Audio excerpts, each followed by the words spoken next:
আফ্রিকার তানজানিয়ার বুকে আছে এক রহস্যময় জনগোষ্ঠী হাজ্জা উপজাতি, পৃথিবীর শেষ দিকের শিকারী সংগ্রাহক জাতিগুলোর একটি।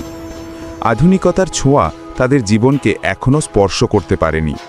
হাজার বছরের পুরনো যে জীবনধারা, তারা আজও সেইভাবেই বেঁচে আছে। হাজ্জারা মূলত লেক আয়াসি অঞ্চলে বাস করে, সংখ্যামাত্র 1 থেকে 1,500। তাদের ভাষা হাজাবে, যেখানে ব্যবহৃত হয় অনন্য সব ক্লিক সাউন্ড, যা পৃথিবীর খুব কম ভাষাতেই পাওয়া যায়। হাজ্জারা যাযাবর, তারা কখনো স্থায়ী ঘর বানায় না। খাবারের উৎস যেখানে পাওয়া যায় সেখানে কয়েকদিন থাকে, তারপর আবার নতুন জায়গায় পা বাড়ায়। তাদের দিন শুরু হয় ভোরবেলা। পুরুষেরা দল বাঁধে শিকার করতে। হাতে থাকে নিজেরাই বানানো ধনুক তীর, আর তীরের মাথায় থাকে শক্তিশালী বিষ, যাকে পয়জন অ্যারো বলা হয়। তারা শিকার করে অ্যান্টিলপ, বানর, পাখি আর বনে থাকা ছোট প্রাণী। অপরদিকে নারীরা সংগ্রহ করে বুনো ফল, বেরি, গাছের মূল, ভোজ্য গাছের অংশ। আর হাজ্জাদের বিশেষ দক্ষতা হল মধু সংগ্রহ। তারা ধোঁয়া ব্যবহার করে মৌমাছি তাড়ায়, তারপর গাছের উচ্চতা আর ভয়কে জয় করে সংগ্রহ করে মধু। খাবার রান্নার ক্ষেত্রেও তারা প্রকৃতির ওপরই নির্ভরশীল। কোনো মশলা নয়, লবণও নয়। শিকার করা মাংস আগুনে ঝলসিয়ে সরাসরি খেয়ে নেয়। আগুন জ্বালানোর পদ্ধতিটাও হাজার বছরের পুরনো।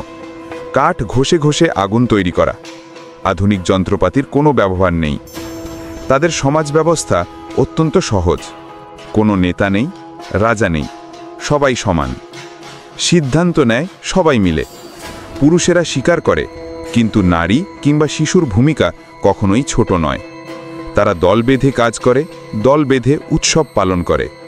তাদের ঘুমানোর জায়গা হলো গাছের ডাল, ঘাস আর শুকনো পাতায় বানানো ছোট আশ্রয়, যা দেখতে অনেকটা ছোট গুহার মতো। হাজ্জা শিশুরা কোনো প্রাতিষ্ঠানিক শিক্ষা নেই। তাদের বিদ্যালয় হলো বনের ভিতর। শিশুরা ছোটবেলা থেকেই শেখে কোন ফল খাওয়া যায়, কোনটা বিষাক্ত, কোন পায়ের ছাপ কোন প্রাণীর, কিভাবে মধু সংগ্রহ করতে হয়, কিভাবে ছোট শিকার ধরতে হয়। প্রকৃতিই তাদের শিক্ষক। তবে আধুনিক যুগ হাজ্জাদের জীবনে বড় চ্যালেঞ্জ হয়ে দাঁড়িয়েছে। পর্যটন, চাষাবাদ আর নতুন রাস্তা নির্মাণের কারণে তাদের বনাঞ্চল প্রতিদিন কমে যাচ্ছে। যাযাবর জীবনযাপন করা ক্রমেই কঠিন হয়ে উঠছে।